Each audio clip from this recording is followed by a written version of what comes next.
Hello बच्चों, स्वागत करते हैं आप सभी का आज की इस कक्षा में, जो कि है एनसीईआरटी क्लास 8 की चैप्टर नंबर सेकंड। इससे पहले हमने 8 का फर्स्ट नंबर चैप्टर कंप्लीट कर लिया है, 7 का कंप्लीट चैप्टर कर लिया है और साथ में 6 का भी पूरे कंप्लीट कर लिया है, वो भी हिस्ट्री का। अगर आप लोगों ने अभी तक नहीं देखा है तो जाके वहां से देख लीजिए। और 8 का हम चैप्टर नंबर सेकंड पे आ चुके हैं। और सबसे पहले आप लोग को बता दें कि 8 में जो हम पढ़ते हैं वो मॉडर्न पढ़ते हैं, ठीक है ना। इससे पहले हमने ये मध्यकालीन पढ़ा, उसके बाद प्राचीन पढ़ा। आप लोगों ने अगर नहीं देखा अभी तक तो जाइए और देख लीजिए, क्योंकि एनसीईआरटी लाइन बाय लाइन पढ़ना आप लोग के लिए बहुत ही ज्यादा जरूरत है, ठीक है ना। क्योंकि अगर आप लोग दे रहे हैं पीटी का एग्जाम, वो भी 2023 में, साथ में 2024 में, तो एक बात आप लोग को बता दें कि जब तक आप एनसीईआरटी लाइन बाय लाइन पढ़ के नहीं जाएंगे, आप लोग को थोड़ा कम ही समझ में आने वाला है, ठीक है ना। तो एक बार लाइन बाय लाइन पढ़ लीजिए, उसके बाद कॉन्सेप्ट समझ लीजिए, जाइए एकदम पेपर की खोपड़ी में छेद करके आ जाइए, ठीक है ना। तो चलिए हम स्टार्ट करते हैं आज की कक्षा का बिना देर किए हुए, because our time is our money. और आप सबको पता है कि हमारा टाइम कितना ज्यादा हमारे लिए महत्वपूर्ण होता है। और ये आधे घंटे 1 घंटे की वीडियो में मैं आप लोग को एक चैप्टर प्रोवाइड करवाने की कोशिश करती हूँ, और चाहे संडे हो या मंडे, डेली करते हैं हम अपना काम और डेली हम आप लोग को वीडियो प्रोवाइड करवाते हैं। डेली आप लोग भी पढ़ा कीजिए, क्योंकि विद्यार्थी जीवन में नो संडे नो मंडे, ठीक है ना। स्कूल लाइफ में जब तक था आप लोग क्या करते हैं, संडे मंडे मनाते थे, कोई जरूरत नहीं। लेकिन आप लोगों को अब संडे मंडे मनाने की जरूरत नहीं है, क्योंकि आप लोगों को अब क्या करना है, कंपटीशन की तैयारी करना है, वो भी बहुत बड़े लेवल पे आप लोग तैयारी कर रहे हैं, ठीक है ना। तो चलिए स्टार्ट करते हैं। थोड़ा सा हम जान लेते हैं अपनी फ्लैश बैक, ठीक है ना, पीछे हमने क्या क्या पढ़ा था। कल हमने पढ़ा था चैप्टर नंबर 8 का, सॉरी, क्लास नंबर 8 का चैप्टर नंबर 1। इसमें हमने पढ़ा था कब, कैसे और क्यों। कब हुआ, आखिर कैसे हुआ और क्यों हुआ, ठीक है ना। इसमें हमने अवधि की जानकारी ली थी, किस तरीके से अवधियों का कार्यकाल का बंटवारा हुआ था। और किसने किया था ये अवधि के कार्यकाल का बंटवारा, जेम्स मिल ने किया था। जेम्स मिल ने ही तो बताया था ना कि जो अपना हिंदुस्तान, जो ये हिंदुस्तान है, वो भी कौन से, उसका बुक का क्या था, जेम्स मिल का जो बुक का नाम था a history of British India. यानी कि ब्रिटिश इंडिया, मतलब एक हिस्ट्री का उन्होंने लिखा था, ठीक है ना, जिसमें ब्रिटिश इंडिया के बारे में बताया था कि हाँ इंडिया में ब्रिटिश गया तो क्या क्या हुआ, ठीक है ना।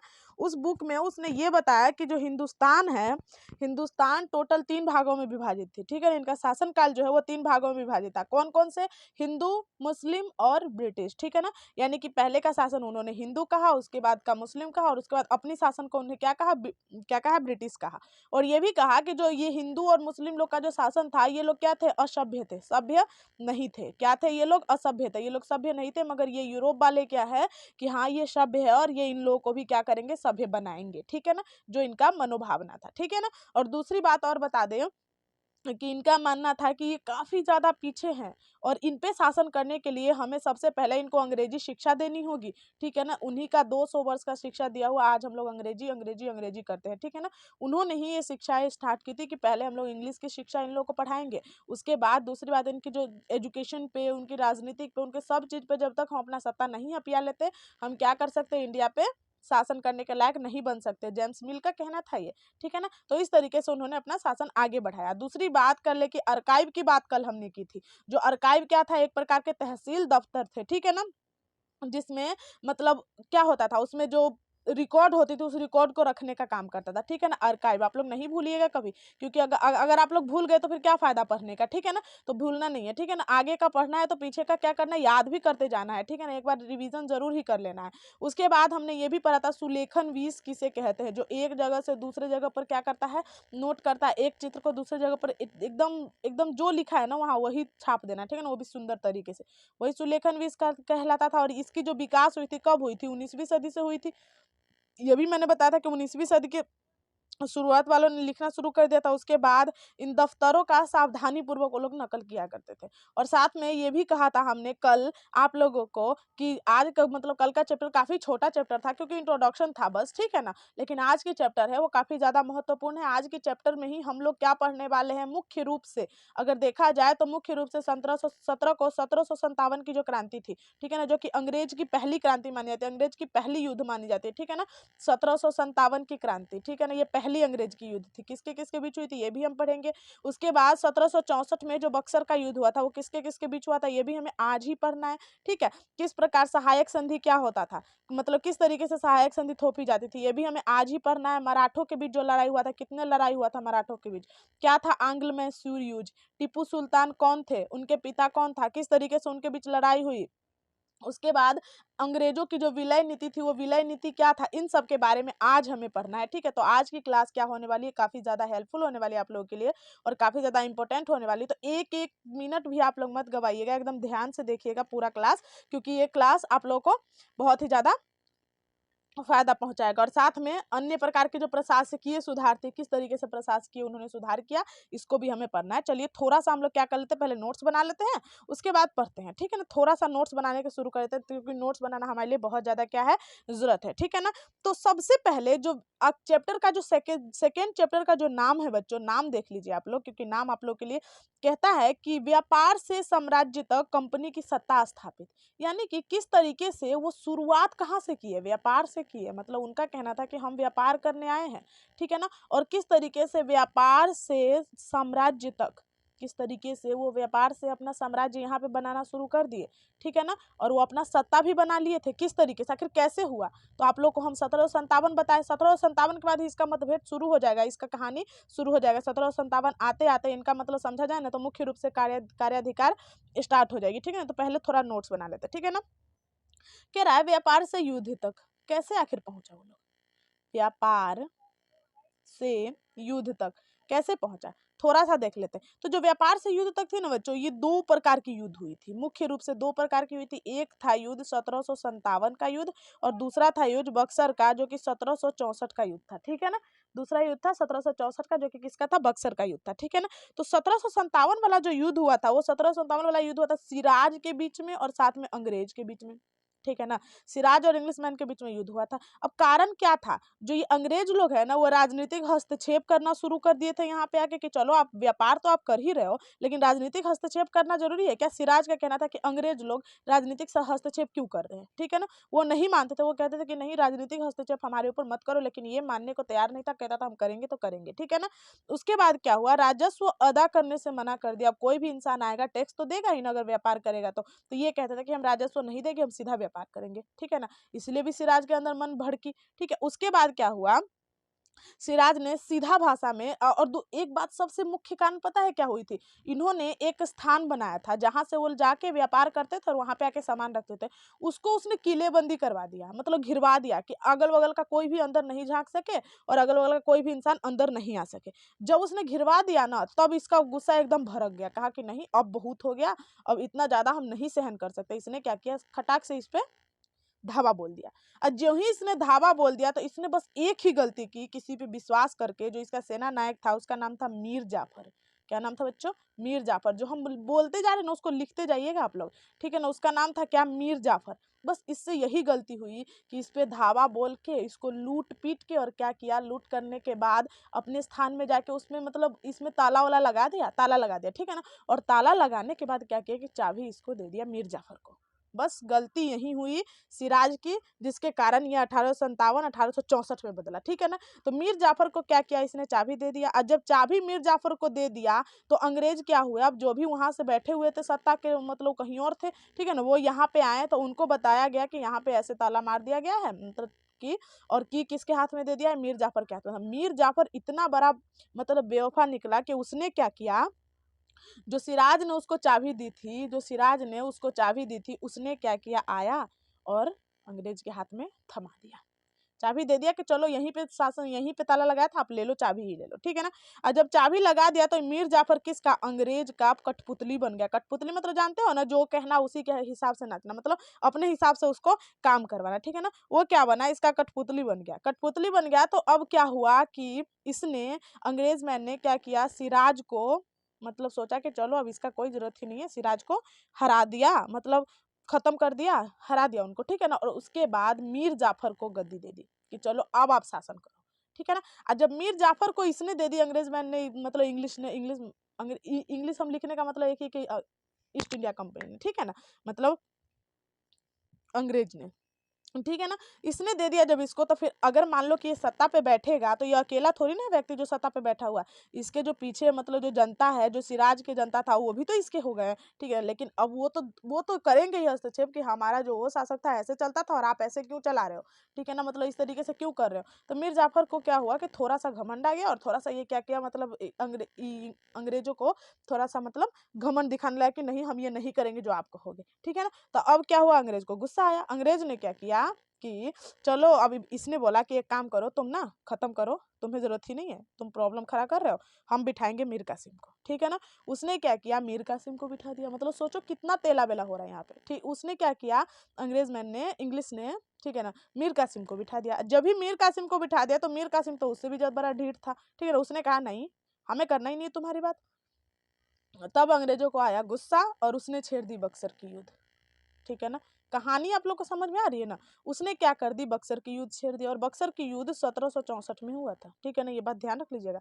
जब इसने क्या किया, बक्सर की युद्ध छेड़ दी, फिर इन दोनों के बीच में खूब बक्सर का युद्ध ठन के हुआ एकदम। उसके बाद मीर कासिम हार गया, ठीक है ना। जब मीर कासिम हार गया तो फिर क्या किया उसने, मीर जाफर को ही बिठा दिया। कहा कि चलो, अब कोई जरूरत नहीं है तुम्हारी भी, तुम तो उससे भी ज्यादा ढीठ निकले, वो तो कम से कम फिर भी सही था। मीर मीर जाफर को क्या कहा, अपने हाथ की कठपुतली बनाया और इसको फिर से बिठा दिया, ठीक है ना। फिर से बिठा दिया, मगर इस बार जो बिठाया ना, उसके पीछे बहुत बड़ी शर्त दी। सबसे पहला शर्त ये दिया कि आप क्या करोगे, मुझे 5 लाख की महीने पे करोगे, 5 लाख का मंथली मुझे पे करोगे, और साथ में जो मेरे सैनिक के खर्चे हैं वो भी संभालोगे, और जो मैं व्यापार करूंगा, यानी कि जो भी मैं बिजनेस करूंगा, व्यापार करूंगा, उसमें मुझे कोई भी टैक्स नहीं देना पड़ेगा, ठीक है ना। तो इसने कहा, क्या कहा कि नहीं, ऐसा नहीं हो सकता, हम 5 लाख के मंथली आपको दे, सैनिक का खर्च दे, तो फिर आप क्या करोगे, आप तो कमाओगे और अपने पास रखोगे अपने पास, लेकिन हम कहाँ से लाएगा ये 5 लाख रुपए का मंथली, ठीक है ना। भले ही शासक था, लेकिन इतना भी तो नहीं होता था ना उनके पास कि 5 लाख रुपए दे ही दे मंथली, वो भी समझ रहे हैं ना। तो उसने क्या किया कि जब मना कर दिया कि नहीं हमें नहीं करना है, तो इसको भी क्या करा, हटाया और बोला कि चलो ठीक है, हम खुद ही नवाब बन बैठते हैं, ठीक है ना। तो इस प्रकार से क्या हुआ कि व्यापार से लेके युद्ध तक की बातें हुई। और क्या हुआ, आपका फर्स्ट चैप्टर का जो नाम था, उस नाम पे थोड़ा गौर कीजिएगा। नाम क्या था आपका चैप्टर का, कि व्यापार से साम्राज्य तक कंपनी की सत्ता। यही बताया ना हम अभी, किस तरीके से 2 युद्ध लड़ा और उसके बाद वो अपना साम्राज्य बना लिया, ठीक है ना। अब व्यापार से साम्राज्य तक इतनी समझ में आ गई आप लोग को। अब हम लोग थोड़ा सा पढ़ लेते हैं, फिर आगे की कहानी इसी तरीके से आप लोग को समझाएंगे। क्या थी सहायक संधि, कैसे थोपी गई थी सहायक संधि, क्या हुआ था मराठा के बीच में युद्ध, और क्या था विलय की नीतियां, ठीक है ना। क्योंकि हमें पढ़ना भी तो जरूरी है ना, हम लाइन बाय लाइन पढ़ाने आए हैं, ठीक है ना। समझाएंगे कॉन्सेप्ट आपको बैक में जाके, लेकिन थोड़ा सा पढ़ाने के बाद। तो चलिए स्टार्ट कर देते हैं हम पढ़ना, ठीक है ना। आई होप कि आपको कहानी और अच्छे से समझ में आई होगी। और अगर अच्छे से समझ में आई है तो चैनल को सब्सक्राइब कर लीजिएगा, ताकि जो भी वीडियोस मैं डालूं सबसे पहले आप तक पहुंच जाए और आप लोग क्या करो, आसानी से उसको पढ़ सको, ठीक है ना। चलिए थोड़ा पढ़ लेते हैं। मुगल बादशाहों में औरंगजेब आखिरी शक्तिशाली बादशाह थे। उन्होंने, एक सेकेंड, काफी ज्यादा मोटा हो गया ये तो, इसमें जाके इतना सही नहीं होता ना, इतना भी पतला सही नहीं होता। एक सेकेंड रुक जाइए आप लोग, इतना भी नहीं, थोड़ा सा और, इतना सही, ठीक है ना। तो देखिए, कह रहा है मुगल बादशाहों में औरंगजेब आखिरी बादशाह था। कौन था, औरंगजेब, ठीक है ना। उन्होंने वर्तमान भारत के बहुत बड़े हिस्से पर नियंत्रण स्थापित कर लिया। 1707 में उनकी मृत्यु के बाद, ये क्या हो रहा है, 1707 में उनकी मृत्यु के बाद बहुत सारे मुगल मुगल सूबेदार और बहुत बड़े बड़े जमींदार अपनी ताकत दिखाने लगे थे। अब उनकी जब मृत्यु हो गई तो बहुत सारे जो ऐसे जमींदार थे, वो क्या हो गए थे, अपनी अपनी ताकत दिखाना शुरू कर दिए थे। उन्होंने अपने क्षेत्रीय रियासतें कायम कर ली थी। जैसे जैसे विभिन्न भागों में ताकतवर क्षेत्रीय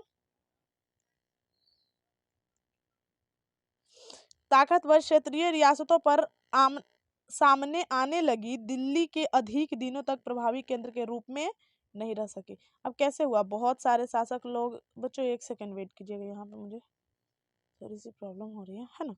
18वीं सदी के उत्तरार्ध तक राजनीतिक क्षितिज पर अंग्रेज के रूप में एक नई ताकत उभरने लगी। क्या आप जानते हैं कि अंग्रेज पहल छोटी व्यापारी कंपनी के रूप में भारत आए थे और यहाँ के इलाके पर कब्जा में उनको ज्यादा दिलचस्पी नहीं थी।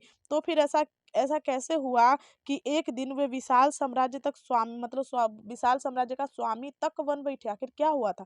उसके पीछे हमारे जो अपने थे उन्हीं का हाथ था, तभी तो ऐसा साम्राज्य का स्वामी वरना वो बन बैठता कभी भी। ठीक है ना? किसका काम, किसका था ये? मीर जाफर का। ठीक है ना?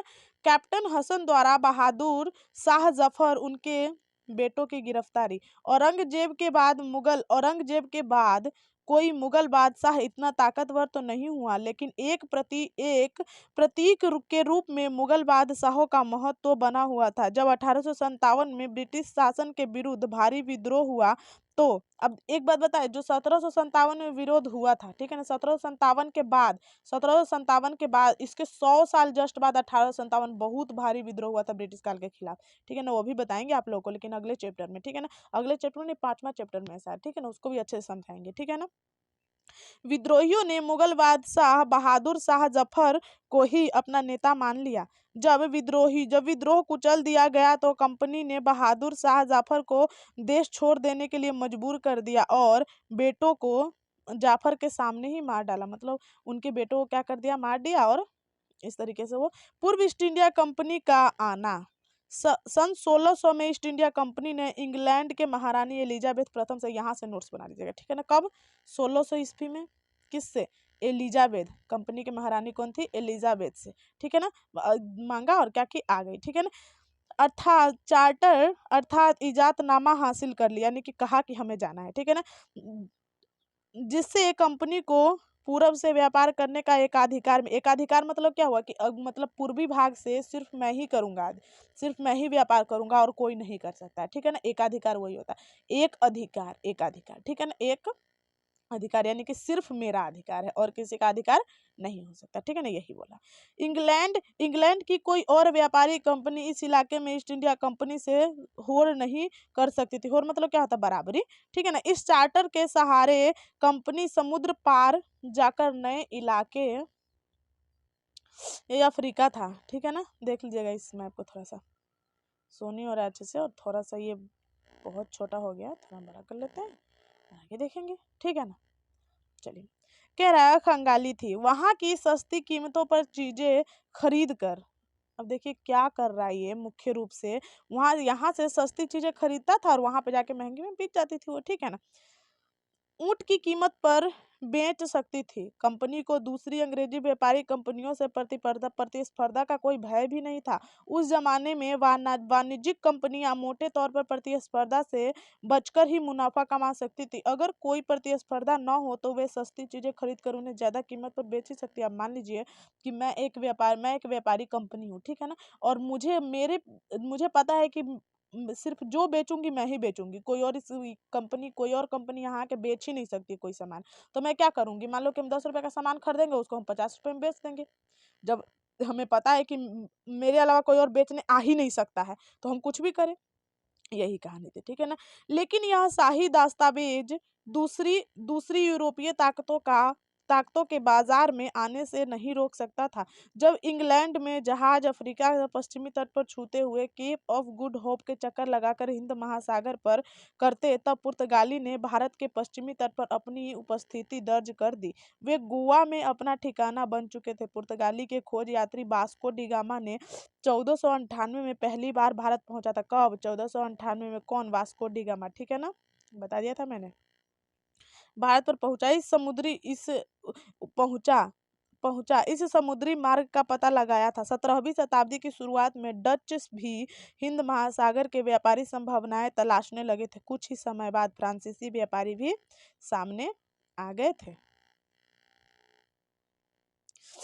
समस्या यह थी कि सारी कंपनियां एक जैसी चीजें ही खरीदना चाहती थी। यूरोप के बाजार में भारत से बने बारीक सूती कपड़े, रेशम की दस्त, मतलब सोचिए यहाँ पे सूती कपड़ा, ठीक है ना, रेशम, कितना ज्यादा इंपॉर्टेंट था। जो जो भी आते थे सब वही खरीदने की मांग कर रही थी। ठीक है ना? बारीक सूती कपड़े, रेशम जबरदस्त मांग थी। इसके अलावा काली मिर्च, ठीक है ना, ये सब कंपनियां, ये सब जो थी ना प्रोडक्ट, इसको ध्यान रखिए। काली मिर्च, लौंग, इलायची, दालचीनी की भी जबरदस्त मांग थी। यूरोपीय कंपनियों के बीच इस बढ़ती प्रतिस्पर्धा से भारतीय बाजारों में इन चीजों की कीमत बढ़ने लगी। अब कोई भी चीज की मांग ज्यादा होगी तो क्या होगी, कीमत तो बढ़ेगी, ठीक है ना। फलते फूलते फल फल फलने फूलने का यह भी एक रास्ता था कि वे अपनी प्रतिस्पर्धी कंपनियों को खत्म कर दे। लिहाजा बाजारों पर कब्जे की इस होड़ ने व्यापारी कंपनियों के बीच लड़ाइयाँ शुरू कर दी। 17वीं और 18वीं शताब्दी में जब भी मौका मिलता, कोई भी कंपनी किसी भी कंपनी को किसी दूसरी कंपनी से जहाज को डुबो देता, मतलब समझा जाए तो वो कहता था कि मैं करूंगा, वो कहता था कि मैं करूंगा। इस हिसाब से जब भी उनको मौका मिलता, वो क्या करता, एक कंपनी दूसरे कंपनी के जहाज को कटाक से डुबा देता, ठीक है ना। वाणिज्यिक क्या होता है, एक ऐसा व्यवसायिक उद्यम जिसमें चीजों को सस्ती कीमत पर खरीद कर और ज्यादा कीमत पर बेचकर, यानी मुख्य रूप से व्यापार के जरिए मुनाफा कमाया जाए, वही वाणिज्यिक कहलाता है, ठीक है ना। वाणिज्य मतलब मुनाफा, वाणिज्य का मतलब ही होता है क्या, मुनाफा कमाना, ठीक है ना। एक हम मान लीजिए 10 रुपए का सामान खरीद लिए और कहीं जाके बेच दिए उसको 20 रुपए, हमें कितने का मुनाफा हो गया, यहाँ पे 10 रुपए का मुनाफा हो गया, वही होता है वाणिज्य, ठीक है ना। समझ गए होंगे। अब देख लेते हैं आगे, थोड़ा सा पढ़ लेते हैं, फिर हम लोग नोट्स भी बना लेंगे, नोट्स के लिए टेंशन नहीं लेना है, ठीक है ना। आगे देखते हैं। हर व्यापार हथियारों की मदद से चल रहा था और व्यापारिक चौकियों को किलेबंदी के जरिए सुरक्षित रखा जाता था। अपनी बस्तियों को किलेबंदी करने से व्यापार में मुनाफा कमाने की इन कोशिशों के कारण स्थानीय शासकों में भी टकराव होने लगा। मैंने बोला था ना, अब जो मेरा चौकी, आप घेरा क्यों डाल रहे हैं, ताकि कोई ना आ पाए, हम क्यों नहीं जाएंगे, जब हमारा है तो हम जाएंगे ही ना, ठीक है ना। जो वहाँ के शासक लोग थे उनका कहना था, ठीक है ना। इस प्रकार व्यापार, अब कुछ भी तो वो मतलब कुछ भी खरीद सकता है, कुछ भी बेच सकता है, कुछ भी बना के बेच सकता है, कहीं से भी कुछ खरीद के लाए और कहीं भी बेच सकता है, तो इस हिसाब से उन पर नियंत्रण रखना तो जरूरी था ना। तो इसीलिए कह रहा है कि आप लोग जो ये प्रतिस्पर्धा, मतलब जो आपस में आप लोग प्रतिस्पर्धा कर रहे हैं, लेकिन ये किलेबंदी कर रहे हैं, ये मत कीजिए, ठीक है ना। यही कहना था किनका, सिराजुद्दौला का, ठीक है ना। एक दूसरे से अलग रखना कंपनी के लिए मुश्किल होता था। आइए देखें कि यह कैसे हुआ। बच्चों एक बार कमेंट करके जरूर बताइए, क्या जो हम पढ़ाते हैं आप लोग को समझ में आता है कि नहीं आता है। नहीं आता है तो दूसरा तरीका अपनाएंगे समझाने का, अगर आता है तो बहुत बढ़िया, ठीक है ना। ईस्ट इंडिया कंपनी ने बंगाल में व्यापार शुरू कैसे किया आखिर, कह रहा है पहली इंग्लिश फैक्ट्री 1651 में हुगली नदी के किनारे स्थापना हुई थी। मतलब 1651 में किस नदी के किनारे, हुगली नदी के किनारे सबसे पहली इंग्लिश फैक्ट्री लगी, ठीक है ना। कंपनी के व्यापार यहीं से अपना काम चलाते थे। इन व्यापारियों को उस जमाने में फैक्टर कहा जाता था। इस फैक्ट्री के वेयर हाउस था जहाँ पे निर्यात होने वाली चीजों का जमा किया जाता था। यहीं यहीं पर उसके दफ्तर, जिसमें कंपनी के अफसर बैठते थे। जैसे जैसे व्यापार फैला, कंपनी के सौदागरों एवं व्यापारियों को फैक्ट्री के आसपास आकर बसने के लिए प्रेरित कर दिया, ठीक है ना। यानी कि आप आइए यहाँ पे आसपास बसिए, ताकि हम जो सामान बनाए उस फटाक से आपके पास ही पहुंच जाए, ठीक है ना। व्यापारियों को फैक्ट्री के आसपास बसने के लिए क्या कर दिया, प्रेरित कर दिया। 1696 तक कंपनी ने इस आबादी के चारों तरफ से एक किलेबंदी बना दिया था, ठीक है ना। 2 साल बाद उसके मुगल अफसरों रिश्वत देकर 3 गांवों की जमींदारी भी खरीद ली। इसमें एक कलिकत्ता था जो कि बाद में कलकत्ता बना, और इसे कोलकाता कहा जाता है। कंपनी ने मुगल सम्राट औरंगजेब को इस बात के लिए तैयार कर लिया, वह कंपनी के बिना शुल्क चुकाए व्यापार करने में फरमान जारी कर दी। यानी कि मतलब मुगल बादशाह जो था ना, उनको कहा कि हम बिना शुल्क चुकाए ही यहाँ पे क्या करेंगे, व्यापार करेंगे, वो भी रेडी हो गए, ठीक है ना। कंपनी ज्यादा से ज्यादा रियासतें हासिल करने और पहले मौजूद अधिकारियों को ज्यादा से ज्यादा फायदा उठाने में लगी हुई थी। उदाहरण के लिए औरंगजेब के फरमाने से केवल कंपनी ही शुल्क मुक्त व्यापार का अधिकार मिला था। कंपनी की जो अफसर निजी तौर पर अपना व्यापार चलाते थे उन्हें छूट नहीं था। अब देखिए, उनका कहना था कि जो कंपनी है ना सिर्फ उन्हीं का था, लेकिन उसका जो कंपनी का निजी दफ्तर है उसको नहीं था, ठीक है ना। वो नहीं कर सकते शुल्क बिना चुकाए व्यापार, ठीक है ना। लेकिन उन्होंने भी शुल्क चुकाने से क्या कर दिया, इनकार दिया। इसलिए तो मतलब मुख्य रूप से लड़ाई हुई कि नहीं, अब मैंने बोला कि चलो कंपनी कर लेगा तो आप भी क्यों कर रहे बिना शुल्क चुकाए, ठीक है ना। तो उन्होंने कहा कि नहीं हम भी करेंगे, हम नहीं चुकाएंगे शुल्क, ठीक है ना। तो इसलिए मतलब हो जाए। इस बंगाल में राजस्व वसूली को बहुत कम की गई। ऐसे ऐसे में भला बंगाल के नवाब मुर्शिद कुली खान विरोध क्यों ना करते। बंगाल के जो नवाब थे मुर्शिद कुली खान, उन्होंने कहा कि नहीं अब हम करेंगे विरोध, ठीक है ना। एक शाही आदेश होता था फरमान, ठीक है ना, जो शाही लोग आदेश दिया करते थे वही फरमान होता था।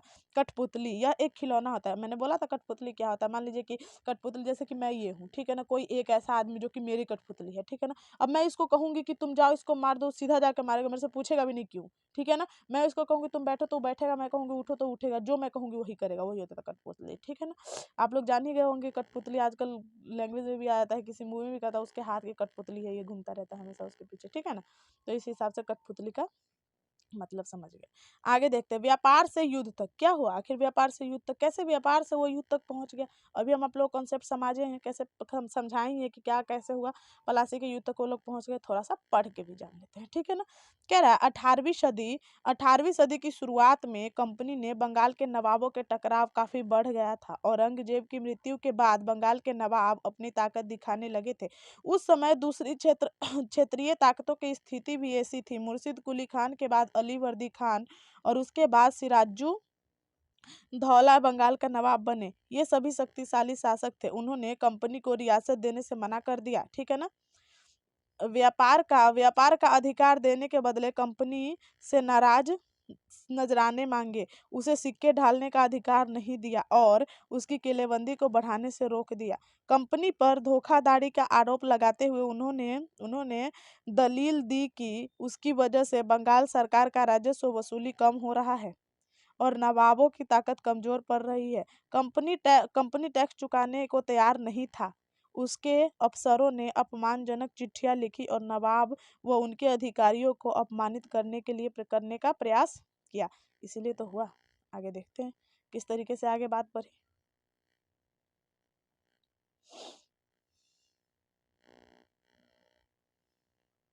कंपनी का कहना था कि स्थानीय अधिकारियों को बेतुकी मांगों की कंपनी का व्यापार तबाह हो रहा है। व्यापार तभी फूल फल सकता है जब सरकार शुल्क हटा ले। कंपनी को इस बात का यकीन था कि अपना व्यापार फैलाने के लिए उसे अपनी आबादी बढ़ानी होगी, गांव खरीदने होंगे और किलों का पुनर्निर्माण करना होगा। उनका कहना था कि जब तक हम अपना मतलब कहते नहीं आदमी नहीं बढ़ाएंगे तब तक हमारा व्यापार नहीं चलेगा सही से। तो इसलिए वो क्या कर गांव खरीदना लग गया। उस गांव पे शासन करने लगे व्यापारी का और उसकी किलेबंदी करवाने लगे कि इतना कंपनी का अब नहीं होगा, ठीक है ना। ये टकराव दिन ब दिन गंभीर होते गए। अतः इन टकरावों के परिणाम स्वरूप पलासी प्रसिद्ध युद्ध के रूप में हुई।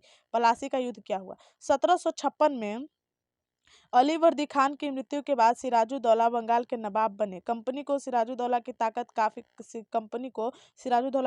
क्या था, काफी ज्यादा मतलब भय था। सिराजुद्दौला की जगह कंपनी ने एक कठपुतली नवाब चाहती थी। वो चाहते थे कि सिराजुद्दौला की जगह क्या हो, एक कठपुतली नवाब जो कि मेरे इशारों पे चले और मेरा काम करे, ठीक है ना। जो उसे व्यापारिक रियासतें एवं अन्य सुविधाएं आसानी से देने देने में अनकानी न करे। कंपनी ने प्रयास किया कि सिराजुद्दौला के प्रतिद्वंदियों में से किसी को नवाब बना दिया जाए। कंपनी को कामयाबी नहीं मिली, सिराजुद्दौला ही बन गया, ठीक है ना। जब सिराजुद्दौला ने हुक्म दिया कि कंपनी उनके राज्य में राजनीतिक मामलों में टांग अड़ाना बंद कर दे, किलेबंदी रोके और बाकायदा राजस्व चुकाए, तो दोनों पक्ष पीछे हटने को तैयार ही नहीं हुए। तो फिर 30,000 सिपाहियों के साथ नवाब कासिम ने बाजार में इंग्लिश फैक्ट्री पर हमला बोल दिया और नवाब की फौजी ने कंपनी के दफ्तरों को गिरफ्तार कर लिया, गोदाम पर ताला डाल दिया एवं अंग्रेजों के हथियार को छीन लिए एवं अंग्रेजी सरकार को घेरे में ले लिया। और साथ ही नवाब ने अपनी कंपनी को कलकत्ता में स्थित किले पर कब्जे किए एवं क्या हुआ कि उधार का रुख दे दिया। अब क्या हुआ, मैंने अभी समझाया कि वहां पे जाया, किलेबंदी किया और ताला लगा दिया और क्या क्या चाबी किसको दे दिया, मीर जाफर के हाथ में दे दिया, ठीक है ना। आगे देखते हैं थोड़ा सा, काफी इंटरेस्टिंग है ये चैप्टर, बहुत अच्छी कहानी है, एकदम मजा आ जाता है सुनने में, ठीक है ना। आगे देखते हैं। कह रहा है नवाब के साथ लंबे समय तक सौदेबाजी आखिरकार 1757 में रॉबर्ट क्लाइव ने पलासी के मैदान में सिराजुद्दौला के खिलाफ सिराजुद्दौला के खिलाफ कंपनी की सेना का नेतृत्व किया। नवाब सिराजुद्दौला की हार का एक बड़ा कारण उनके सेनापति था जो कि मीर जाफर थे। उनकी कारगुजारी यानी कि चापलूसी, ठीक है ना। मीर जाफर के टुकड़ियों ने इस युद्ध में हिस्सा नहीं लिया। रॉबर्ट क्लाइव ने यह कहकर उसे अपने साथ मिला लिया कि सिराजुद्दौला को हटाकर मीर जाफर को क्या, अब देखो उसको लोभ दे दिया कि एक काम करो, तुम अगर अपनी सेना लेके इसके साथ युद्ध में भाग नहीं लेते हो ना, तो हम इसको हटाएंगे और तुमको बना देंगे शासक। तो इसको लोभ लग गया, बेचारे कहा चलो हम अब शासक बनेंगे, तो हम नहीं लेके जाते हैं, ठीक है ना। धोखा दे दिया इसको, ठीक है ना, जिसके कारण उनकी क्या हो गई, मुख्य रूप से वहां पे वो लोग विजय नहीं हो पाए, ठीक है ना। संपन्ना का आश्वासन। इंग्लैंड में लोग ईस्ट इंडिया कंपनी की शासकीय महत्वाकांक्षाओं का संदेश एवं अविश्वास से देखते थे। पलासी की लड़ाई के बाद रॉबर्ट क्लाइव ने अंग्रेजी सम्राट के एक मुख्य विदेश मंत्री विलियम पिट को 7 जनवरी 1959 में कलकत्ते में यह चिट्ठी भेजी। लेकिन इतनी विशाल सत्ता का एक वाणिज्यिक कंपनी के लिए बहुत ही बड़ी बात होगी। मैं खुद यह सोचकर अभिभूत हूँ कि इस समृद्धि रियासतों पर पूरा कब्जा हासिल करने में कोई परेशानी नहीं आएगी। अब मैं यह फैसला आप पर छोड़ता हूँ कि क्या सालाना 20 लाख स्टर्लिंग की आमदनी और तीनों प्रांतों पर कब्जा की ऐसी कोई चीज जिस पर इतना शोर मचाना उचित हो। उनका मानना था कि अब यहाँ पे शासन करना मेरे लिए ज्यादा कठिनाई नहीं होगा, अब हम कर सकते हैं आसानी से शासन, ठीक है ना। उन्होंने मतलब इस पत्र में भेजा था, ठीक है ना। कह रहा है नवाब की शिकायतें। 1733 में बंगाल के नवाब ने इंग्लिश व्यापारियों के बारे में क्या कहा था। जब वे पहली बार हमारे देश में आए तो उन्होंने सरकार के सामने विनती करते हुए कहा कि उन्हें एक फैक्ट्री बनाने के लिए थोड़ी सी जमीन दे दी जाए। उन्हें वह जमीन तो मिल गई, लेकिन उन्होंने क्या किया, वहां पे मजबूत किले खड़ा कर डाला, उसके चारों ओर गड्ढे बनवा दिए ताकि उसके अंदर कोई प्रवेश ना कर सके, ठीक है ना। इस तरीके से उसके गड्ढे बनवा दिए जो कि नदी से जुड़ते थे। दीवार पर उन्होंने न जाने कितनी तोपें तैनात कर दी। उन्होंने बहुत सारे सौदागरों को, अन्य लोगों को अपने अपने मताहत रहने के लिए तैयार कर लिया है और वह 1 लाख रुपए राजस्व वसूल कर रहे हैं। वे असंख्यक औरतों एवं मर्दों को उनके ही देश में गुलाम बनाकर खूब लूट खसोट कर रहा है। यानी कि वो आया था क्या कहने के लिए कि मुझे एक थोड़ी सी जमीन दे दो ताकि मैं अपने क्या कर सकूं, अपना कंपनी बिठा सकूं। लेकिन यहाँ पे इतना कुछ उन्होंने कर डाला। कह रहा है पलासी की जंग इसलिए महत्वपूर्ण मानी जाती है क्योंकि भारत में यह कंपनी की पहली जीत थी, ठीक है ना। पलासी, देखिए यहाँ से क्वेश्चन आ चुका है कि पलासी की जीत थी या बक्सर की जीत थी पहली, ठीक है ना। पलासी मुख्य रूप से मना, तो ये तो एक चाल था, ठीक है ना। पलासी की पहली जीत थी, कंपनी पहली बार यहाँ पे जीता था, ठीक है ना। पलासी की जंग के बाद सिराजुद्दौला को मार दिया गया और मीर जाफर नवाब बन गया। सिराजुद्दौला को मार ही दिया, ठीक है ना। कंपनी अभी भी शासन की जिम्मेदारी संभालने को तैयार नहीं था। उनका मूल उद्देश्य व्यापार का फैलाना था। अगर यह काम स्थानीय शासकों की मदद से बिना लड़ाई के ही हो जा सकता था तो किसी राज्य में सीधे कब्जा कर लेना उनकी कोई जरूरत ही नहीं थी। वो नहीं चाहते थे कि हम मूल रूप से वहां पे शासन करें। मेरा कहना था कि जो शासन वहां पे रहता था वो क्या करे, वो मेरी व्यापार को स्वीकार करे और मैं व्यापार करने में बस सफल हो जाऊं और कुछ नहीं, ठीक है ना। उनका यही कहना था। जल्दी ही कंपनी को एहसास होने लगा कि रास्ता इतनी भी आसान नहीं। कठपुतली नवाब भी हमेशा कंपनी के इशारे पर नहीं चलते थे। आखिरकार उन्हें भी अपनी प्रजा को प्रजा के नजर के सामने सम्मान एवं संप्रभुता को भी तो दिखाना पड़ता था। आप समझ रहे हैं ना। एक रूप से अब मैं राजा हूँ, मेरे सारे प्रजा बैठे हुए हैं, कोई आके मुझे खूब मतलब अपना अधिकार जमा रहा है, धमकी उमकी दे रहा है, तो क्या ये लोग सहन कर पाएंगे। ये लोग सोचेंगे जब इसका ही कोई इज्जत नहीं है तो हमारा क्या इज्जत, चलो हम इसको छोड़ देते हैं, इसी के पास चलते हैं, ठीक है ना। यही हो जाएगा ना। तो इसलिए उनको अपनी संप्रभुता दिखानी होती थी, जिसके कारण वो हमेशा कठपुतली बने नहीं रहते थे। तो फिर कंपनी क्या करती थी, मीर जाफर ने कंपनी का विरोध किया तो कंपनी उसे हटाकर मीर कासिम को नवाब दिया और मीर कासिम परेशान करने लगा तो वही बक्सर की लड़ाई हुई जो कि 1764 में मैंने समझाया आप लोग को, ठीक है ना।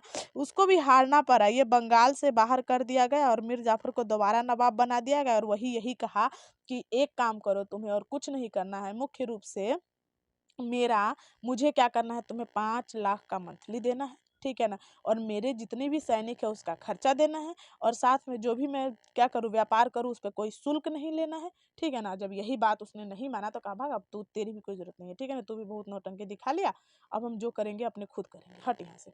उसको भी क्या कर दिया, साइड कर दिया, ठीक है ना। अब आगे थोड़ा सा पढ़ लेते हैं। पलासी की युद्ध प्लासी की युद्ध के बाद बंगाल के असली नवाब को इस बात के लिए बाध्य कर दिया कि वे कंपनी की अफसरों को निजी निजी तोहफे के तौर पर जमीन एवं बहुत सारा पैसा दे। खुद रॉबर्ट क्लाइव ने ही भारत में बेहिसाब दौलतें जमा कर ली। 1743 में जब वह इंग्लैंड इंग्लैंड मद्रास एवं चेन्नई आया तो उसकी उम्र 18 साल थी। 1767 में जब वह 2 बार गवर्नर बनने के बाद हमेशा के लिए भारत से रवाना हुआ तो यहाँ उसकी दौलत बाप रे इतना पौंड था, ठीक है ना। उसके बाद दिलचस्प की बात यह है कि गवर्नर के अपने दूसरे कार्यकाल में ही कंपनी के भीतर फैले भ्रष्टाचार को खत्म करने का काम सौंपा गया था, लेकिन 1772 में ब्रिटिश संसद में उसे खुद भ्रष्टाचार के आरोप में अपनी सफाई देनी पड़ी थी। उनको भ्रष्टाचार खत्म करने के लिए रखा गया था, लेकिन वो खुद भ्रष्टाचार करने में इतने लीन हो गए थे कि उनको सफाई देनी पड़ी थी कि नहीं मैं नहीं कर रहा हूँ, ठीक है ना। सरकार को उनकी अकूत संपत्ति के स्रोत संदेशस्पद लग रहे थे। उसे भ्रष्टाचार आरोप से बारी तो कर दिया गया, लेकिन 1774 में उसने आत्महत्या कर ली। यानी कि उनके पास जो भी संपत्ति था उनका मानना सरकार को क्या संदेह युक्त लग रहा था कि नहीं इनके पास जो संपत्ति है वो काला धन ही होगा, ठीक है ना। लेकिन उसको चलो ये तो कह दिया कि ठीक है आप गलती नहीं हो, आप भ्रष्टाचार नहीं कर रहे हो, लेकिन उसने खुद 1774 में क्या कर लिया, आत्महत्या कर ली। क्या कारण रहा होगा इसको आगे पढ़ेंगे, ठीक है ना। कंपनी के सभी दफ्तर क्लाइव की तरह दौलत इकट्ठा नहीं कर पाए। बहुत सारी बीमारियों और लड़ाई के कारण कम उम्र में ही मौत का निवाला बन गए। इसके अलावा उन सभी को भ्रष्ट और बेईमान मानना भी सही नहीं होगा। इनमें बहुत सारे अफसर साधारण परिवारों से थे। उनकी सबसे बड़ी इच्छा बस यही थी कि भारत में ठीक ठाक पैसा कमाए और ब्रिटेन लौटकर आराम से जिंदगी बिताए, ठीक है ना। जो जो जीते जी धन दौलत लेकर वापस लौट गए, उन्होंने वहां आलीशान जीवन जिया। उन्हें वहां के लोग नवाब कहते और यह भारतीय शब्द नवाब का ही अंग्रेजी संस्मरण है, ठीक है ना। उन्हें लोग अक्सर नए अमीरों एवं सामाजिक हैसियतों में रातों रात ऊपर आने वाले के लोग के रूप में देखा था। नाटकों एवं कार्टूनों में उनका मजाक उड़ाया जाता था। यानी कि जो यहाँ से धन लूट लिया वो वहां पे जाके मतलब नवाब बन जाते थे, ठीक है ना। एकदम लोग उनको कहते थे कि रातों रात धन दौलत इसके पास हो गया, और उनका मजाक भी उड़ाया जाता था, ठीक है ना, क्योंकि यहाँ से तो लूट के ही गया था ना, कौन सा यहाँ पे ईमानदारी का काम करके गया था वहां पे, ठीक है ना।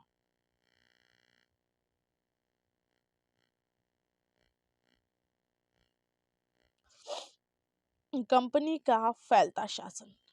चलिए थोड़ा सा नोट्स बना ले क्या, थोड़ा सा नोट्स बना लेते हैं, ठीक है ना। मैं बार बार आप लोग को एक वर्ड बोल रही हूँ, उस वर्ड का नाम पता है क्या, सहायक संधि। क्या है,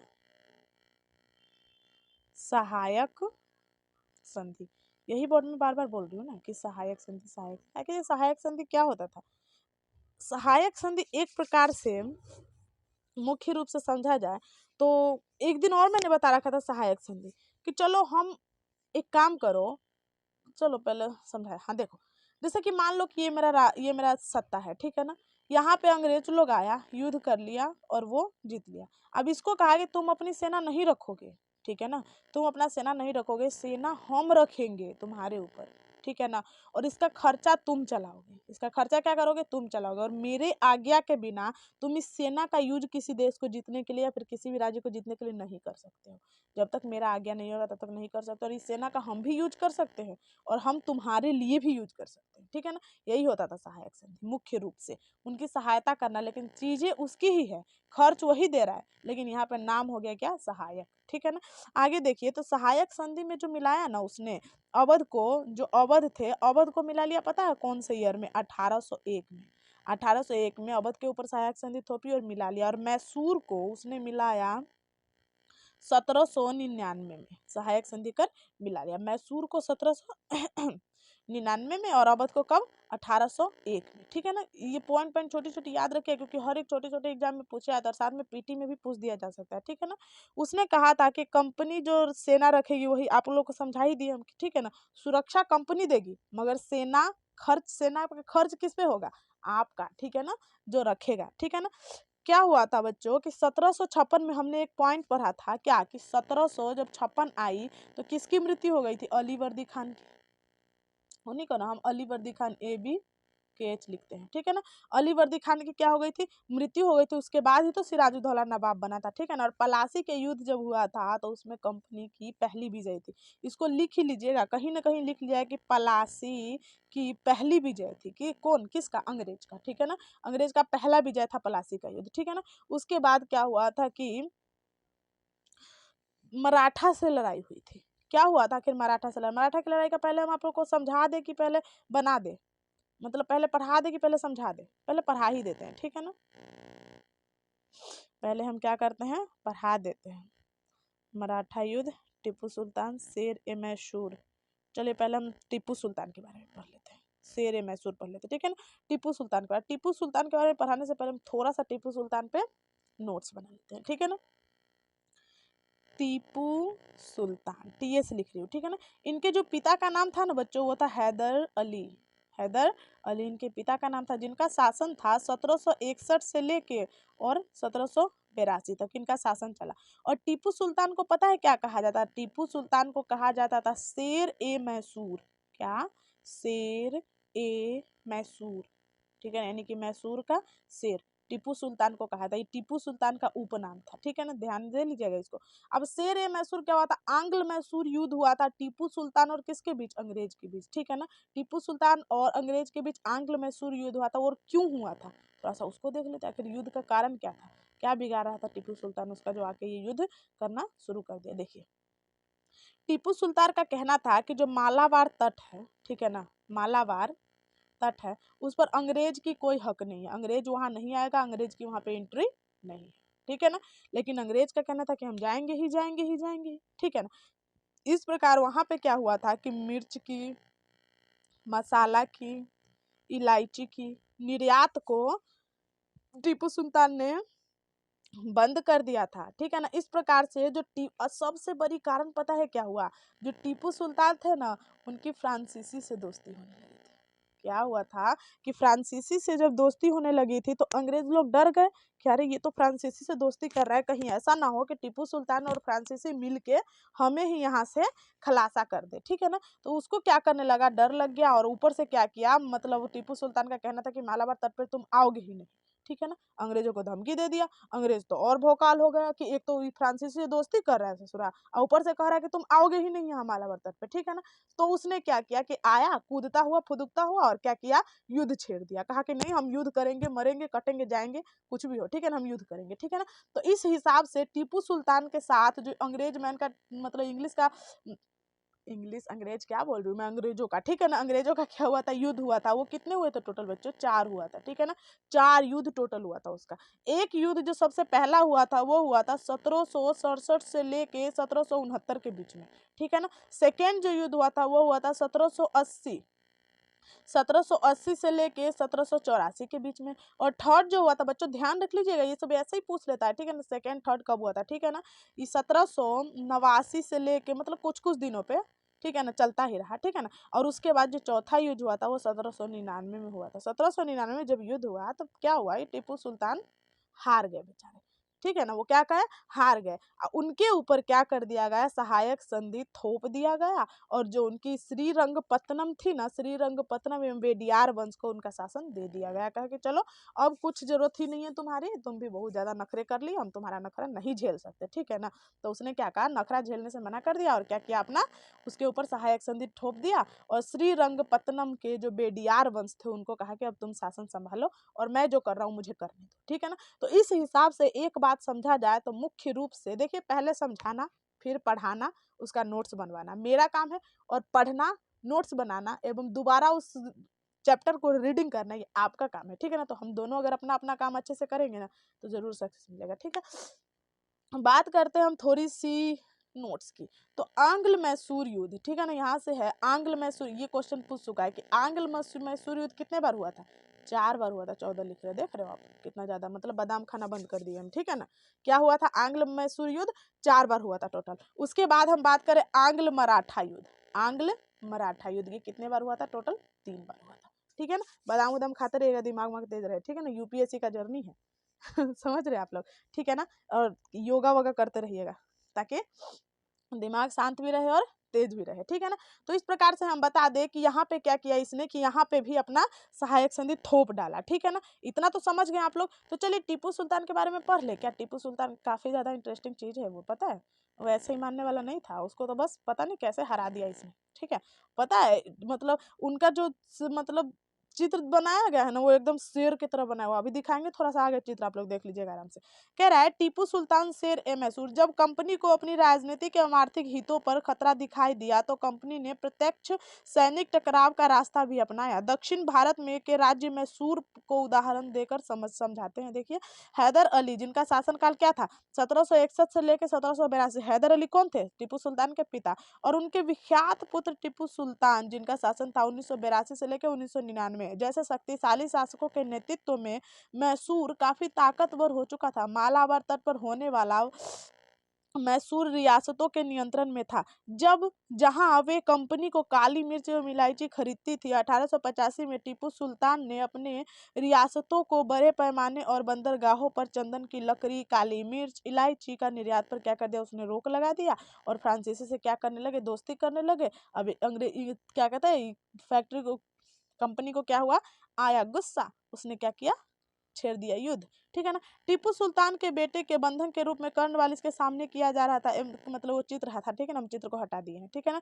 कंपनी की फौजदारी को हैदर अली और टीपू सुल्तान ने कई बार युद्ध में हरा दिया था। लेकिन 1792 में मराठा एवं हैदर, यही बोला कि क्या हुआ, जब उनके बीच लड़ाई हुआ तो क्या हुआ, हार गई। ये देखिए टीपू सुल्तान का शो, ठीक है ना। इस तरीके से दिखाया है कि ये टीपू सुल्तान है और ये अंग्रेज है, समझ रहे हैं आप। सुल्तान के इन कदमों में अंग्रेज, हमको काफी छोटा नहीं है, ये काफी छोटका है ना, छोटका छोटका बउआ नहीं दिखाई दे रहा है, देख लेते बड़का करके, ठीक है ना। सुल्तान के इन कदमों में अंग्रेज आग बबूला हो गया। मतलब टीपू सुल्तान क्या था, ये सब किससे दोस्ती, फ्रांसीसी से, जाने नहीं दे रहा था किसको, अंग्रेज को। क्या हो गया, अंग्रेज एकदम आग बबूला, मुंह उसका लाल लाल हो गया, ठीक है ना, किसके तरह, एकदम भेड़िया की तरह, ठीक है ना। उन्होंने हैदर अली और टीपू सुल्तान को बहुत महत्वाकांक्षी, घमंडी एवं खतरनाक दिखाई देते अंग्रेज को लगता था। ऐसे राजाओं को नियंत्रण करना एवं कुचलना जरूरी था। फलस्वरूप मैसूर के साथ अंग्रेजों को 4 बार जंग लड़ना पड़ा। इतने इतने जंग बताया भी आप लोगों को, ठीक है ना। और श्रीरंगपत्तनम की आखिरी जंग में उसको क्या मिली, सफलता मिली। किसको, टीपू सुल्तान को, मत सोच लीजिएगा गलती से, ठीक है ना। आगे देखिए कह रहा है टीपू सुल्तान की कहानी। अब कहानी हम क्यों जाने, उसको हम जान गए। क्या कहते थे लोग, उसको शेर कहते थे, अब क्या कहें। अब मराठों से लड़ाई, मराठों से लड़ाई को हम लोग क्या कर लेते हैं, थोड़ा सा चित्र से समझ लेते हैं, ठीक है ना। मराठों की लड़ाई को हम लोग मुख्य रूप से नहीं देखेंगे, मराठा की लड़ाई को हम लोग समझ लेते हैं किससे, चित्र से, ठीक है ना। कैसे हुआ था मराठा की लड़ाई, इसको हम लोग चित्र से नहीं, मतलब नोट्स बना के, ठीक है ना। ठीक है, मराठा से लड़ाई, मराठा युद्ध, ठीक है ना। इसमें क्या हुआ था कि 18वीं शताब्दी के आखिर तक, ठीक है ना, अंग्रेजों ने सोचा कि हम इस पे क्या करें, अपना सत्ता बना ले। लेकिन क्या हुआ कि इसने इसने भी कहा कि नहीं, मराठा लोग कहते कि नहीं, हम होने ही नहीं देंगे। वो पेच भिड़ा रहा है, लेकिन हम क्या करें, यहीं से जाने दे रहा है, यहीं से जाने दे रहा है, यहीं जाने दे रहा है, ठीक है ना। अंत में क्या हुआ कि 1782 की जब बाड़ी आई, बहुत ज्यादा सहते सहते सहते सहते युद्ध हो गया। इसी को हम लोग प्रथम युद्ध बोल दिए। अब प्रथम युद्ध का जब अंत हुआ ना बच्चों, ये अंत हुआ तो मतलब समझो ना कैसे धीरे धीरे अपना सत्ता अपना रहा है, ये भी देख लो जरा, ठीक है ना। 1782 में जो युद्ध हुआ मराठा और अंग्रेज के बीच, किसके बीच, मराठा और अंग्रेज, देख रहे हैं हम लोग, ठीक है ना। ये मत सोच ले कोनो नाम कोनो जोड़ देंगे, ठीक है ना, मराठा और अंग्रेज के बीच, ठीक है ना। और इस युद्ध का जब अंत हुआ ना, तो इसमें हुई साल बाई की संधि। क्या, साल बाई संधि। यहाँ से क्वेश्चन आ चुका है कि आंग्ल मराठा के युद्ध में प्रथम युद्ध का अंत कैसे हुआ, ठीक है ना। तो समझे रहोगे तब ना बताओगे कि साल बाई की संधि से पहला युद्ध समाप्त हुआ था, ठीक है ना। ये प्रथम युद्ध था। सेकेंड युद्ध की जब बारी आई, वो 1803 से लेके 1805 के बीच में चला। और इसका नतीजा ये हुआ कि उड़ीसा और यमुना के उत्तरी स्थित जितने भी इलाके थे, जैसे कि दिल्ली, आगरा सहित, कब्जा कर लिया उसने। मतलब समझा जाए तो उड़ीसा को भी, यमुना नदी के जितने भी उत्तरी इलाका था वो सब के, जैसे कि दिल्ली को, आगरा को, सबको क्या कर लिया आपने में समेट लिया, ठीक है ना। उसके बाद फिर भी ये हारा नहीं, कहा कि नहीं अब हम तीसरा भी शुरू करेंगे। 1817 से लेकर 1819 के बीच में तीसरा शुरू हो गया। अब तीसरा में नतीजा ये हुआ कि मराठा का जो ताकत है उसको क्या कर दिया, कुचल दिया गया। और पेशवा को क्या कर दिया गया, पूना से हटाकर, पूना में रहा करते थे ना लोग, पूना से हटा दिया और उसे कहाँ भेज दिया, कानपुर में बिट्टूर, बिट्टूर में भेज दिया। और ऐसे नहीं भेजा, उसको पेंशन पे भेज दिया। किस पे भेज दिया, पेंशन पे। और यही पेंशन की जब टेंशन होगी ना इनको, तो क्या होगा, पेंशन की टेंशन से अब मतलब 1857 का जो विद्रोह होता है उसका एक ये भी भागीदारी रहेंगे, पेंशन की टेंशन, ठीक है ना। आगे पढ़ेंगे हम लोग, इसमें नहीं, ठीक है ना। तो क्या हुआ, इसको पेंशन पे भेज दिया। फिर 1830 में ईस्ट इंडिया कंपनी ने क्या कर ली, मतलब इस तरीके से जब इसको पुणे से हटा कर क्या कहाँ भेज दिया, बिट्टूर में भेज दिया, ठीक है ना। और वहां पे इनको पेंशन पे भेज दिया। अब बारी आई किसकी, 1830 की। अब 1830 में ईस्ट इंडिया कंपनी को क्या हो गया, बहुत ज्यादा डर लग गया। क्यों डर लग गया, क्योंकि यहाँ पे रूस ने अपनी डेरा डाल ली थी। क्या, रूस ने अपनी डेरा डाल लिया था, ठीक है ना। इसी के हिसाब से 1849 में अंग्रेज ने क्या किया, पंजाब को भी जीत लिया, ठीक है ना। 1849 में क्या किया, पंजाब को भी जीत लिया। और रूस पता है अपना डेरा कहाँ डाला था, उत्तर पश्चिम भारत में। कहाँ, उत्तर पश्चिम, ठीक है ना, उत्तर पश्चिम भारत में, पूर्वी नहीं है, पश्चिम, पश्चिम है, ठीक है ना, पूर्व लिख रहे हैं।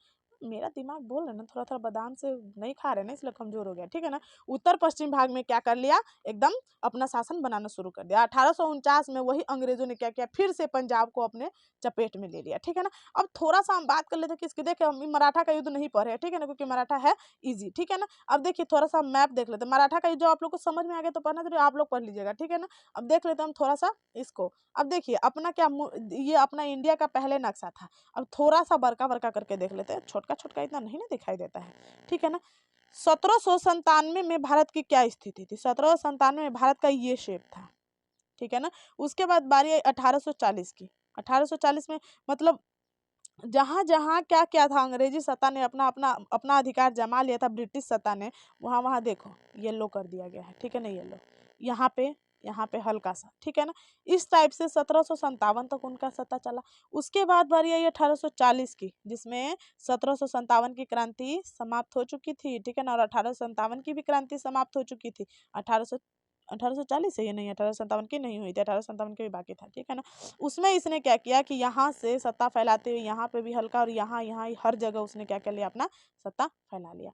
उसके बाद आगे देखिए आगे क्या हुआ कि 1857 की जो ही विद्रोह उभरा, 1857 के विद्रोह उभरते ही बस थोड़े थोड़े ही ऐसे राष्ट्र थे जिसको छोड़ा उसने, बाद बाकी सब पर अपना अधिकार जमा लिया। समझ रहे ना, मतलब कि जितने हैं सब पर, बनारस है, कलकत्ता है, गोवा है, मद्रास है, लाहौर है, ठीक है ना, मतलब पाकिस्तान को भी चपेट में ले लिया, ठीक है ना। और इस हिसाब से उसने अपना अधिकार जमाना शुरू कर दिया। अब थोड़ा सा हम लोग जान लेते हैं क्या यहाँ पे, काजी, काजी क्या होता था, एक न्यायाधीश। काजी कहा जाता था एक न्यायाधीश को, ठीक है ना। न्यायाधीश तो जानते हैं ना, जो मतलब न्याय वगैरह करता है, ठीक है ना। कहाँ रहता है ये आप लोग कमेंट करके बताएंगे ना, न्यायाधीश कहाँ रहते हैं, ठीक है ना। अब इतना इजी क्वेश्चन पूछ रहे तो आप लोग कमेंट कर ही दोगे। मुफ्ती, मुफ्ती होता था मुस्लिम समुदाय का एक न्यायविद जो कि कानून की व्याख्या करता है, और काजी इसी के व्याख्या के आधार पर फैसले सुनाते हैं, ठीक है ना। काजी कौन, न्यायाधीश, ठीक है ना। और इसी के जो व्याख्या ही करते थे ना, तो उन्हीं का सुनाता था ये, ठीक है ना। उसके बाद महाभियोग, जब इंग्लैंड के हाउस ऑफ कॉमन्स में किसी व्यक्ति के खिलाफ किसी एक मिनट किसी व्यक्ति के खिलाफ दूसरा चरण का आरोप लगाया जाता है तो हाउस ऑफ लैंड्स संसद के ऊपरी सदन होता था, ठीक है ना। उस व्यक्ति के खिलाफ मुकदमा भी चलाया जाता है, इसी को हम क्या कहते हैं, महाभियोग कहते हैं, ठीक है ना। नए शासन की स्थापना, क्या हुआ था, अगर कैसे नए शासन की स्थापना, अब थोड़ी सी एक और, अब थोड़ा सा एक और बात बताना है आप लोगों को जो कि इम्पोर्टेंट है, ठीक है ना। एक था अंग्रेजों की विलय की नीति, क्या था बच्चों, विलय की नीति। इस विलय की नीति की एक बड़ी लंबी पड़ाग थी, जिसमें सतारा को उसने कब, 1848 में विलय की नीति द्वारा अपना लिया था। फिर 1850 में संबलपुर को अपना लिया था। फिर क्या हुआ था, 1800 जब 52 की बारी आई थी तो उसने किसको, 1852 में उदयपुर को कर लिया था, ठीक है ना। नागपुर को क्या था कब, 1853 में, ठीक है ना। 1853 में विलय नीति में अपना लिया था किसको, नागपुर को। उसके बाद बारी आई 1854 की, 1854 की जब बारी आई तो उसने किसको, झांसी को अपना बस में कर लिया। और अवध को 1856 में, 1856 में अवध को क्या कर लिया, अपना विलय की नीति से अपना लिया, ठीक है ना, रियासतों को उसको अपनाना ही पड़ा, ठीक है ना। अब थोड़ा सा देख लेते हैं हम क्या किस तरीके से उनकी नई शासन की स्थापना हुई थी, क्या था उनका नया शासन का रूल, ठीक है ना। देखिए बंगाल में उसने पढ़ लेते थोड़ा सा ना नए शासन की स्थापना, पहले पढ़ लेते फिर नोट्स बनाएंगे। कह रहा है गवर्नर जनरल वॉरेन हेस्टिंग उस समय, थोड़ा सा बड़का कर लेते हैं, इतना छोटका छोटका नहीं ना दिखाई देता है, ठीक है ना। वॉरेन हेस्टिंग उस समय बहुत सारे महत्वपूर्ण व्यक्तियों में से एक था जिन्होंने कंपनी की ताकत फैलाने में अहम भूमिका अदा की थी। वॉरेन हेस्टिंग के समय आते आते कंपनी ने केवल बंगाल बल्कि बम्बई मद्रास में सत्ता हासिल कर चुकी थी। किसमें? बम्बई में भी और मद्रास में भी। ब्रिटिश इलाके मोटे तौर पर प्रशासकीय इकाई में बटे हुए थे जिन्हें क्या कहा जाता था? प्रेसिडेंस, ठीक है ना। उस समय 3 प्रेसिडेंस थे, कौन? बंगाल, मद्रास तथा बम्बई। हर एक का शासक गवर्नर जनरल के पास होता था। सबसे ऊपर गवर्नर जनरल होता था। वॉरेन हेस्टिंग ने कई प्रशासकीय सुधार किए। न्याय के क्षेत्र में उसने सुधार के खास तौर पर उल्लेखनीय थे। 1772 से एक नई व्यवस्था स्थापित की थी। इस व्यवस्था में प्रावधान किया गया कि हर जिले में 2 अदालत होंगी, फौजदारी अदालत और दीवानी अदालत। दीवानी अदालतों के मुखिया यूरोपीय जिला कलेक्टर होते थे। मौलवी और हिंदू पंडित उनके लिए भारतीय कानूनों की व्याख्या करते थे। फौजदारी अदालत अभी भी काजी और मुफ्ती के ही अंतर्गत थी, लेकिन यह भी कलेक्टर के निगरानी में हुआ करता था। मैंने बोला था क्या होता था, एक न्याय व्यवस्था करता था और जो वो कहता था उनको मानना पड़ता था, और साथ में उसको उस जो वो निकालते थे ना उसके हिसाब से वो बनाते थे। मतलब अब चलिए थोड़ा सा हम लोग नोट्स बना लेते, ठीक है ना। कह रहा है कि जो नए प्रशासन की व्यवस्था हुई थी इसमें क्या, बंगाल को भी, ठीक है ना, बंगाल को भी, मद्रास को भी और साथ में बम्बई को भी, ठीक है ना, अपने में मिला लिया, बंगाल बम्बई, ठीक है ना, मिला लिया था। और नए शासन व्यवस्था में उसने क्या किया था कि प्रशासकीय सुधार किए थे। पहले प्रशासकीय सुधार जो कि 1973 ईस्वी में फौजीदारी का और दीवानी का बनाया, ठीक है ना, किसकी?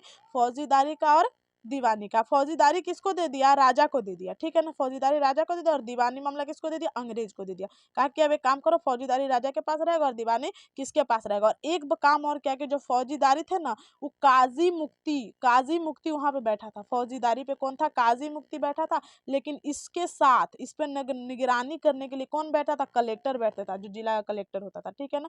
और ये जो अंग्रेज को दिया था इसमें मुखिया होता था दीवानी में, और साथ में इसमें यूरोपीय जिला कलेक्टर होते थे, ठीक है ना। इसका कोई भी कलेक्टर, इसका यूरोपीय जिला कलेक्टर, ठीक है ना। तो आई होप इतनी कहानी आप लोग को एकदम अच्छी तरीके से समझ में आ गई होगी। एक छोटी सी बात यह है कि 1773 में रेगुलेटिंग एक्ट पारित हुआ था, ठीक है ना, इसको ध्यान दीजिएगा, ठीक है ना। अब इतनी कहानी तो आप लोग को अच्छी तरीके से समझ में आ गई होगी, आई होप पूरी कहानी, कोई प्रॉब्लम इसमें नहीं ना। थोड़ा सा क्वेश्चन आंसर देख लो आप लोग, बनाना तो आप लोग को है, बताऊंगी मैं, सिर्फ समझा देती हूँ मैं, ठीक है ना।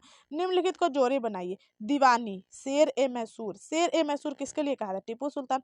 फौजदारी अदालत क्या होता था? रानी चन्नम्मा कौन थी? सिपाही क्या होता था? वॉरेन हेस्टिंग कौन थे? ठीक है ना। आप लोगों को क्या करना है? बनाना है मुख्य रूप से, ठीक है। क्या करना है? इसको बना के हम मुझे सेंड करना है, ठीक है ना। फौजीदारी अदालत क्या होती थी और साथ में दीवानी क्या होता था, ठीक है ना।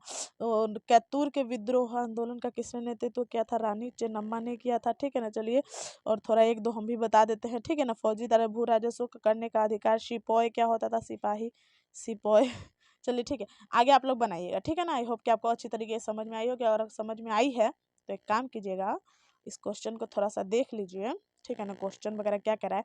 यूरोपीय व्यापारी कंपनियां भारत की तरफ क्यों आकर्षित होती थी? क्योंकि उन्होंने देख लिया था ना, आप कहते नहीं कोई बिल्ली देख लेगा दूध तो उसको छोड़ेगा थोड़ी ना। बंगाल के नवाब और ईस्ट इंडिया कंपनी के बीच में किन बातों का विवाद हुआ था? बंगाल के नवाब में और ईस्ट इंडिया कंपनी, उन्होंने क्या कहा था कि आप घेरे मत डालो, ये सब पूरा आप लोग को लिखना है, ठीक है ना। दीवानी मिलने से ईस्ट इंडिया कंपनी को किस तरह का फायदा पहुंचा? अब दीवानी जब उनको मिल गई तो मुख्य रूप से अब कोई मांगने वाला ही नहीं था उनसे कर्ज, तो वो देंगे किसको, ठीक है ना। ईस्ट इंडिया कंपनी ने टीपू सुल्तान को खतरा क्यों मानता था? क्योंकि वो क्या कहते हैं, फ्रांसीसी लोगों से भी दोस्ती कर लिए थे और साथ में उनको जाने भी नहीं दे रहे थे अंदर, ठीक है ना। सब्सिडी अलायंस यानी कि सहायक संधि की व्यवस्था क्या थी? सहायक संधि की व्यवस्था आप लोग बताइए कि राजा रखेगा क्या? सेना, ठीक है ना। खर्च कौन देगा? शासक। ठीक है ना। राजा रखेगा सेना, खर्च कौन देगा? शासक। लेकिन अगर जब तक से मतलब से राजा नहीं बोलेगा कि हाँ उस सेना से यूज करो आप, तब तक शासक यूज नहीं करेगा, ठीक है ना। कंपनी का शासन भारतीय राजाओं के शासन से किस तरीके से अलग था? किस तरीके से अलग था? कंपनी का शासन का मुख्य मुख्य मतलब पॉइंट क्या था उनका? वो करना, क्या कहते हैं, व्यापार करना। लेकिन राजा के शासक का तो व्यापार करना नहीं था ना भारतीय शासकों का, ठीक है ना। कंपनी की सेना की संरचना में आए बदलावों का वर्णन कीजिए। आई होप कि ये क्लास आप लोग को बहुत ही ज़्यादा अच्छी लगी होगी और काफ़ी ज़्यादा हेल्पफुल भी हुई होगी। अगर ऐसी बात है जो मैं बोल रही हूँ तो चैनल को सब्सक्राइब कर लेना और अपने दोस्तों में शेयर कर देना, ठीक है ना। अभी मुझे आपकी सपोर्ट की ज़रूरत है और मैं आपकी सपोर्ट करूँगी, आप मेरी सपोर्ट करो, ठीक है। मिलते हैं अगले वीडियो में, तब तक के लिए टेक केयर, जय हिंद, अपना ख्याल रखिए, पढ़ाई करते रहिए।